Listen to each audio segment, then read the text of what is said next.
Welcome to another segment of Man's on the Move. I'm Rio Pinard, and with me today is Jonathan Gallo, Assistant Attorney General for the state of New Hampshire.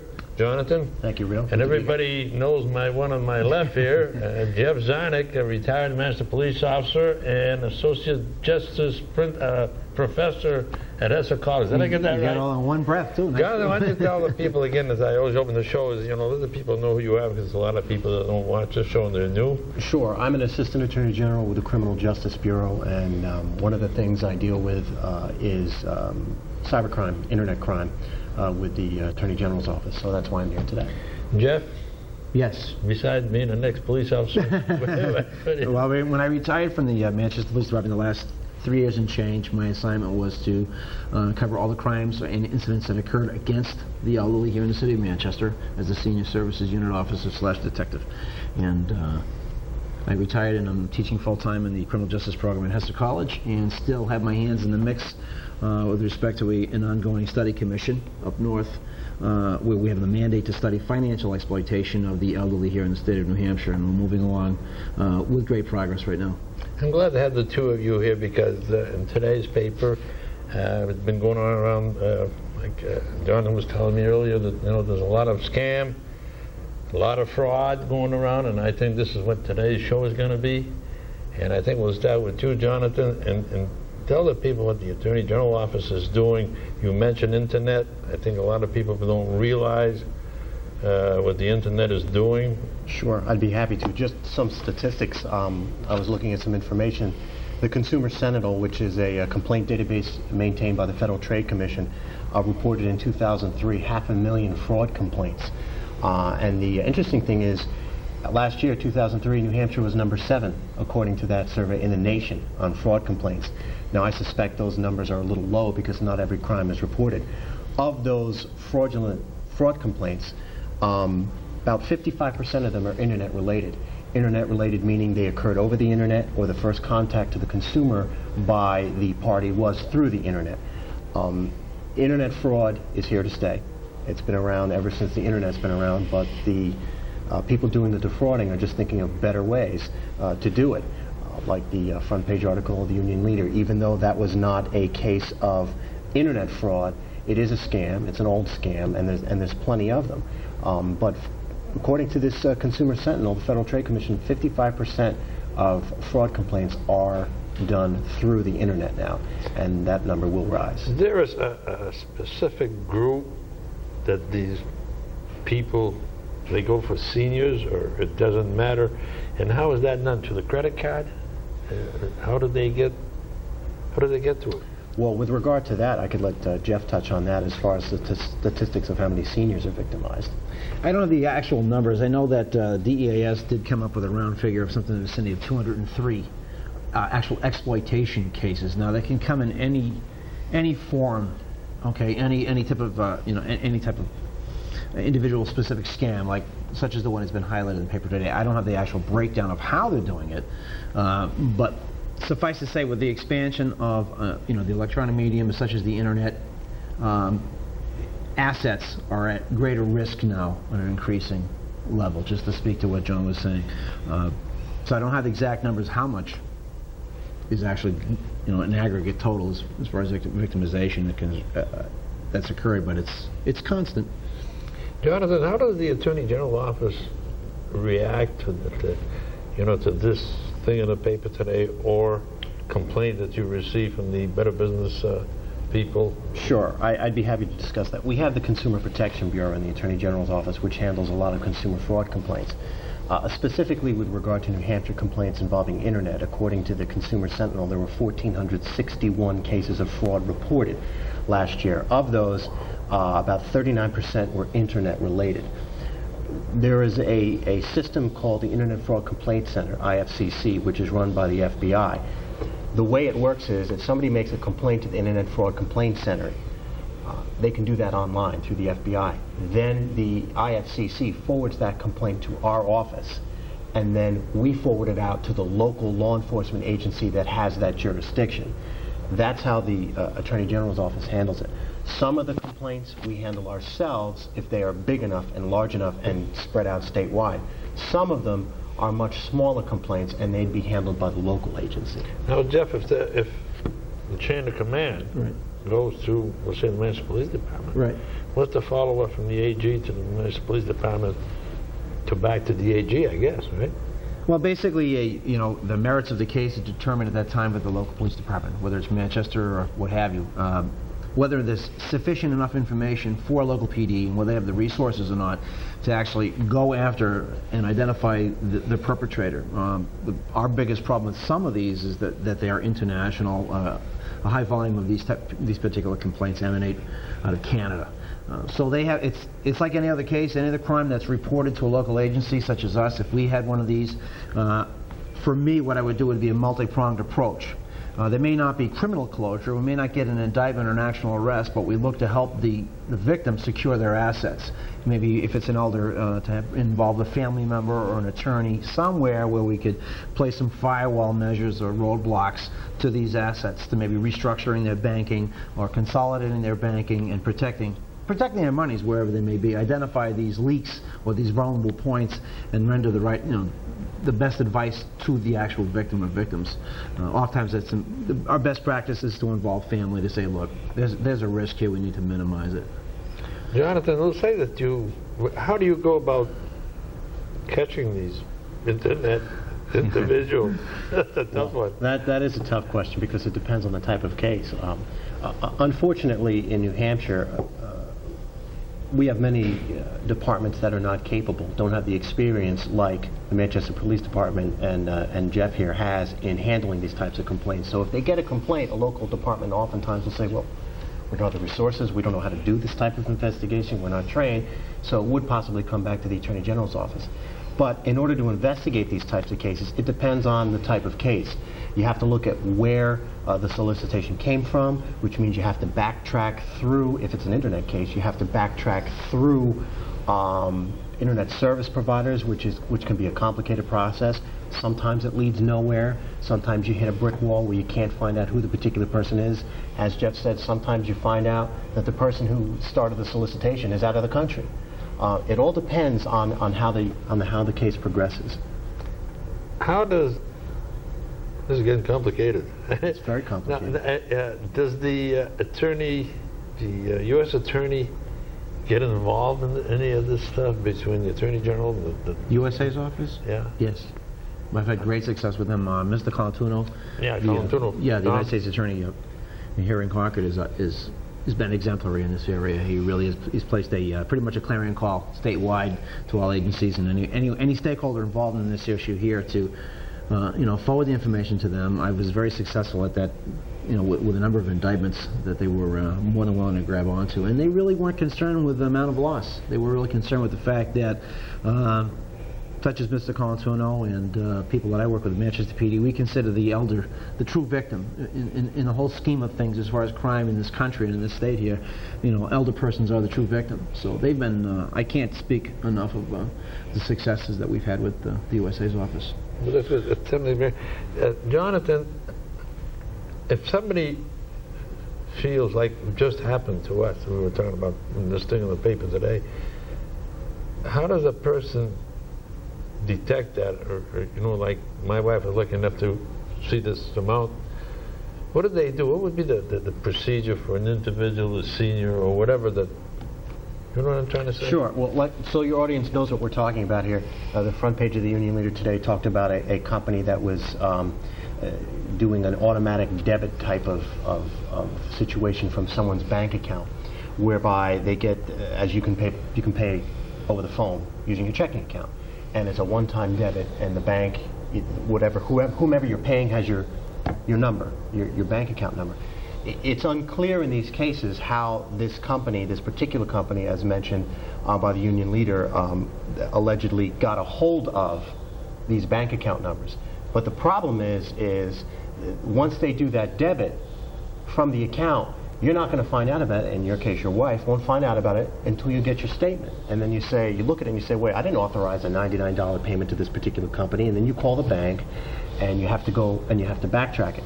If somebody does feel and somebody is defrauded, what the first step is generally to do is to contact your local law enforcement agency. where you live. That would be my recommendation. Also, you can also file a complaint online at the Internet Fraud Complaint Center. If you live in Manchester, contact the Manchester Police Department, because they obviously do a lot of work in this area, and they'll be able to look at it and say, well, this is something we can handle, or we have to give it to somebody else because it may have a wider array, a wider problem. Now, in our case, we went on a trip booked by my in-laws in Colorado. And this is where there was the $99 that we could not account for because we kept track of everything. So we're trying to figure out is, it's not my in-laws, it's this bank or whatever it is. And that's what I think the people should watch for if you get just my own. You guys are the law people, but I think from my experience, I think I should tell the people out there that when you're going to bill from a certain bank because you went on a trip or bought something, double check all your line item, because it might be an item like us. It was just pure luck that you spotted it. Well, the first line of defense, really, to be honest with you, really is the potential victim. Period. Whether they're young or old. As far as your assets are concerned, where you keep your monies and where your monies are allegedly secured, you need to monitor those all the time. I always recommend to people to check their credit at least every month or 2 to 3 months at best, to see if there's anybody out there that might be dabbling, in some nefarious activity with your particular Social Security number. It's very easy to open an account in your name with just the Social Security number, and somebody basically can, run wild completely, with total impunity. You've seen some of the commercials on TV. There's a little train of humor involved, but the identity theft issue is just one symptom. This banking issue, this defrauding a person's account, is just one particular symptom. You yourself, all of us, have to monitor our assets consistently. And if we have an issue, if there's an issue of diminished capacity, say with the senior citizen, get somebody involved, a trusted family member or an attorney, or somebody may have, the ability of a power of attorney and can help monitor your accounts. That's where you can stop it. You were able to stop it. You and your wife are a good team. I know both of you. You're articulate and you're lucid. You understand what to do. Some people don't. So my first, I'm sure John's first recommendation is always consistently monitor your assets all the time, whether they be stocks, bonds, mutuals, just cash or checking or credit. You have to look at it all the time. Because of what's going on the internet. Well, absolutely. But I just want to say, Jeff is absolutely right. You need to check your credit report often, because believe it or not, identity theft is less of an internet problem than it is a mail problem. Yeah. Your mail is sitting in your mailbox. People have access to that mail. They can steal your mail, take your account numbers, and become you. So Jeff is absolutely right. You need to check your assets all the time. And identity theft, contrary to popular belief, is not really as much of an internet problem as it is a mail problem. Mm-hmm. That case that was on the front page of the New Union Leader today, that is not necessarily an internet problem. That is a fraud problem. The thing about the internet is it makes it much more easy for would-be bad guys to defraud people in anonymity and cast a wider net and get many more victims than they would ordinarily be able to. That's the insidious nature of the internet. So our recommendation to you, the people out there, is check and be careful. Absolutely. Something that comes to my mind as we're talking here, and I think I've heard that many times, is your credit card, don't give the numbers out. Do I stand corrected, Jeff? And another one I think that is your Social Security. Today, without your Social Security, you're nothing. Right. And again, does that go with the credit card? Do not hand your Social Security to any Tom, Dick, and Harry. Well, just basically, not to be redundant, anything that has your thumbprint on it, anything that says it's you, whether it's your SS number, your date of birth, address, checking account number, credit card numbers, all of these things here are virtual potential open doors to your assets. So whatever measures you feel best is for you to protect these, that's what you need to do. I don't care if you're standing in line at the checkout counter at a grocery store. You want to make sure no one is, quote, shoulder surfing and checking out and maybe stealing visually your personal information. It could happen there. It's no different with electronic theft, such as what John's talking about as far as the internet. Somebody can see your assets or your identification or what numbers say they're you, and once they get those, then they can start raiding your money. So it's not so much what it is, it's what steps you take to make sure no one can see it. Whether it's over the shoulder at the grocery counter, whether it's receipts not shredded and just tossed into a dumpster, or whether it's just information that you put out when you're making a purchase on the internet. You have to be very careful of who is getting it. Now coming to Jonathan, and you and I talked about it before, all this mailing that you have from all these different companies around the country with credit card, what is your suggestion? I know what you're going to say, but Shred them. When you pay your credit card bills, or when you get credit card solicitations, even if you don't want them, shred them. Do not just dump them in the trash bag, because right there, people have access to it. You have been pre-approved for this line of credit. You're begging someone to take your identity if you nice don't number, shred those. $15,000. Yes, Immediately. you're begging someone to take your identity if you don't shred those documents. Your bank statements, your credit card receipts, your gas receipts you get at the gas pump. Shred everything is my first suggestion. So for you people who don't have a shredder, go to Office Max, a Walmart or somebody and Absolutely. get one. I never realized, doing these shows, I learn something every time I do one, and it's amazing. And talking about a shredder, maybe there's some of the senior citizens don't even know what a shredder looks like, but I think you guys giving the message as it is, maybe they should think about spending $18 and $29 or whatever. Well, for any questions that they have, one thing we try to put across to the seniors, if for nothing else in the state of New Hampshire, is not to be embarrassed or ashamed of having been victimized. A lot of times, emotionally, it can be a traumatic experience, and the shame can be great.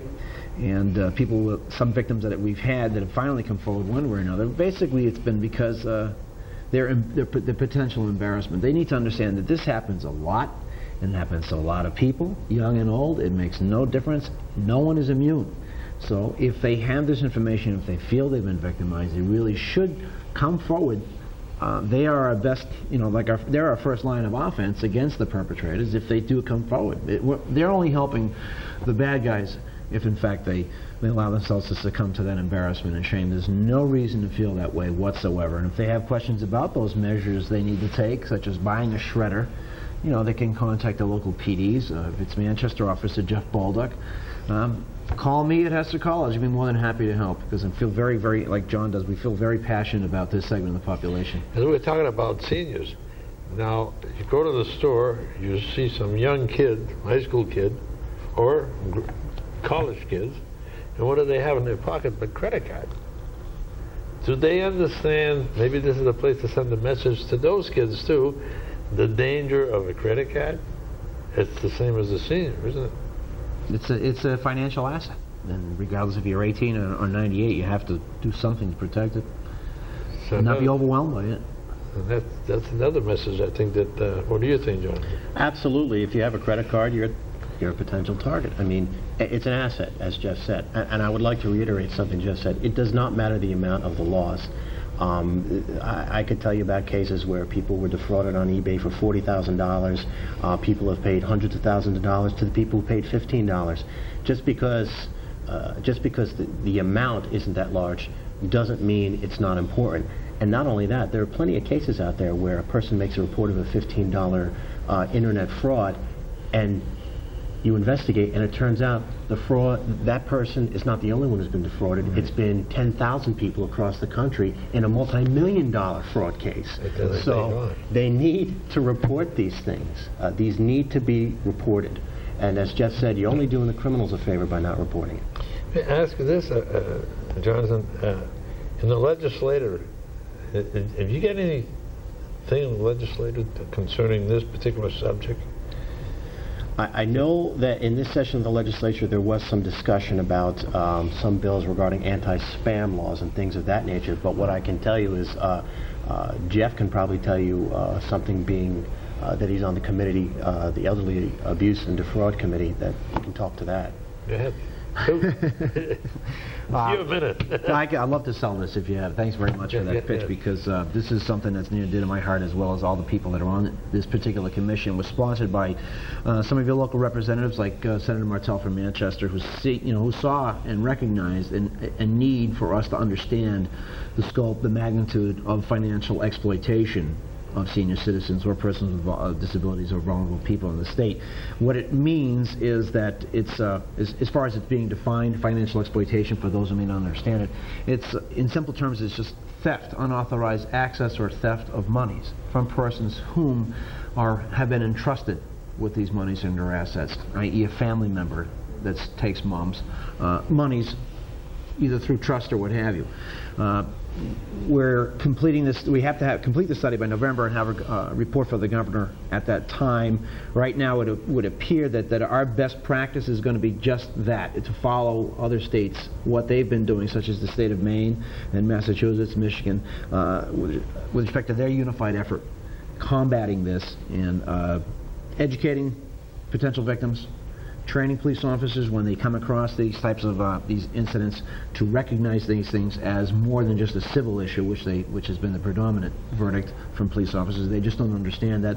So to train them to recognize this crime, it's criminal in nature. There are a number of statutes that we've been able to manipulate or be creative with to address it when it is reported, and to get the word of prevention like this. This is a perfect avenue. It's a perfect modality, if you were, to get the word out there that this is occurring and it is wrong for someone to take your monies, whether they are a trusted member of the family or not. It's wrong for them to manipulate your assets or put your lifestyle at risk of major change. I've had cases, and I'm sure John has seen them as well through the AG. In fact, I know they've had a litany of cases up there that speak to financial exploitation, where people can't pay their tax bill anymore. They've lost homes. I've had people file for bankruptcy because of this trusted or entrusted individual literally liquidating their assets in a short amount of time. What would you recommend? And this is good. I mean, if somebody has a doubt, we always say, if you have a doubt, call somebody. What would you recommend? The Manchester Police Department, the AG's office, if they have a doubt of an individual? We just had this incident in the city of Manchester the past couple of weeks of a lawn care individual. Yeah. I mean, I don't think that anybody, unless you've had this individual for years, to pay in advance to do whatever. Let him do the job first and then pay him. What would you recommend on what you're saying now? As far as exploitation? If there's a doubt. Initially, to be quite honest with you, I would almost hesitate to say contact the police right away, but secure a trusted family member or personal friend and or attorney to help immediately stop the bleeding of your assets. Stop that right away, and then contact the police. And if you're not satisfied, if the police are not sure at this time as to what they should do, naturally, next recourse is contact the Attorney General's office. When I was working on the job, I had a lot of great fortune when I referred cases or sought advice from the AG's office. They were terrific in that, and as well as the USA's office. There are a number of different avenues we can take, but the first thing is to stop the bleeding somehow, however it may be. In any case, maybe this is what it would be jail time for, we'll say, the internet, for instance, or defrauding some senior or young, whatever the case may be. Is there jail time involved? Because if the people are caught... They all go to jail, Ray. I just want to let you know. That depends on the case. Yes, certainly. In a lot of these cases, especially if you're talking about a large amount of money, tens of thousands of dollars, sure. Felony level theft case, absolutely. Again, I'd like to reiterate what Jeff said. Yes, if somebody feels they've been defrauded in that fashion, they should certainly contact their local police and or the Attorney General's office. And I would also like to echo what Jeff said, how helpful the U.S. Attorney's Office has been. Yes, jail time is possible in these types of cases. The problem with internet cases is they are so new. And one thing I want to touch on before we go today is the prosecution of these cases are in their fledgling state. There are not enough trained prosecutors and officers in New Hampshire, indeed across the country, to prosecute these types of cases, which is why the Attorney General's office is spearheading a statewide cybercrime network to train police officers on how to investigate and prosecute these types of particular cases. We are in the process of developing a statewide cybercrime network that can enhance the law enforcement's ability to tackle these types of cases. That's good news for the citizens of the city of Manchester and the state of New Hampshire. Absolutely. When do you think that this will take effect? Well, it is an ongoing process. It's going to take a number of years to get where we want to be, but we have already made strides in training. As a matter of fact, a couple of months ago, the Secret Service, who is a wonderful organization, came up to our state police forensic lab and basically cleared out our forensic backlog. Came in 2 weeks, forensically examined all the computers for us, and they did that at no charge. And it shows the type of cooperation with local police, state police, the Attorney General's office, and federal agencies when we get together and tackle this growing problem. I mean, this will never end.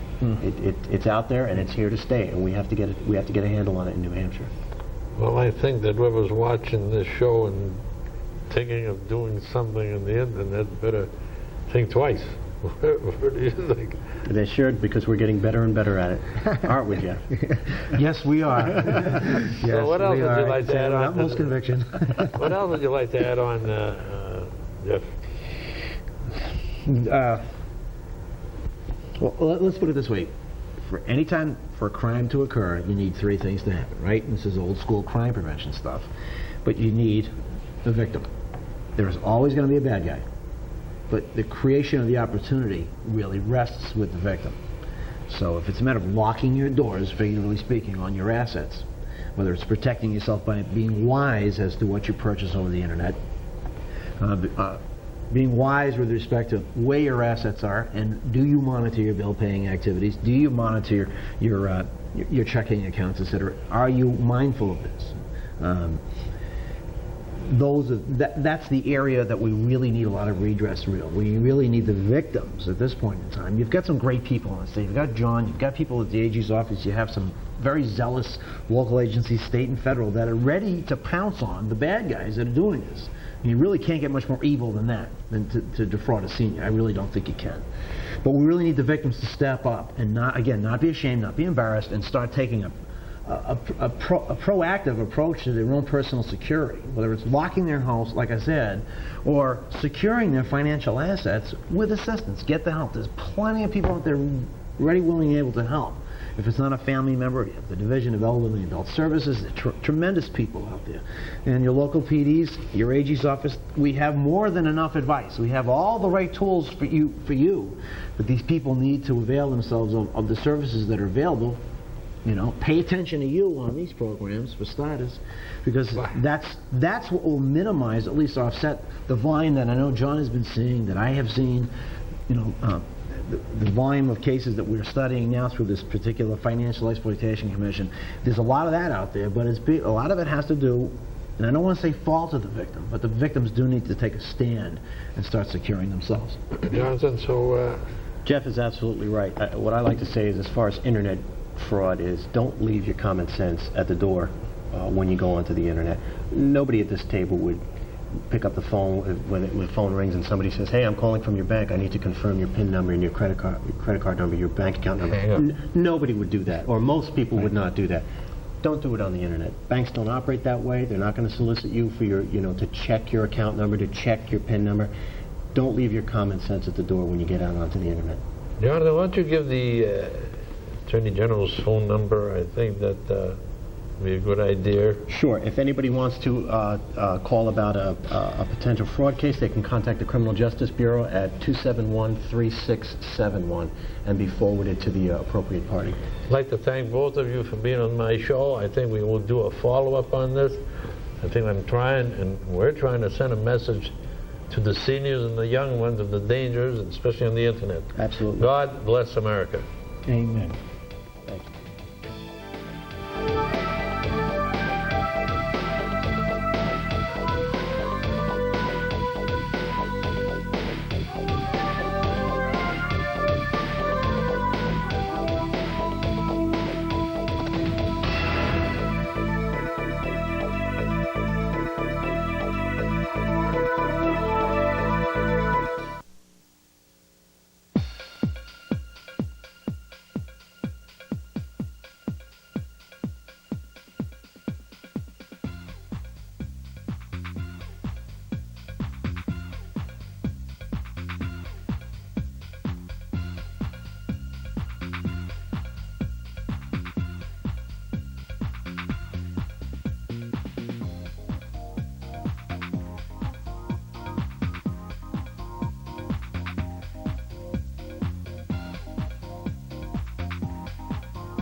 Hello, my friends. I'm your host, Dave Gelinas.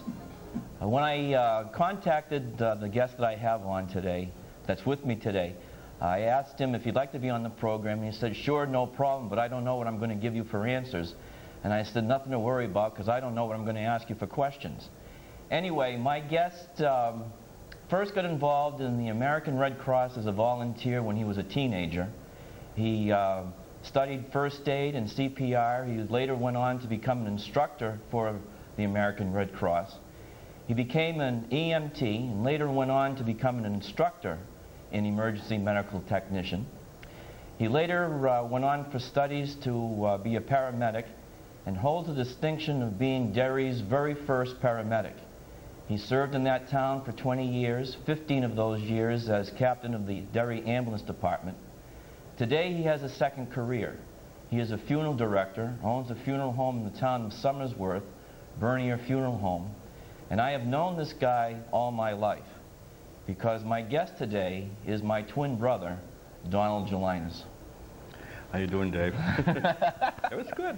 Well, you know, I know you pretty well, and you know, I think people are going to find out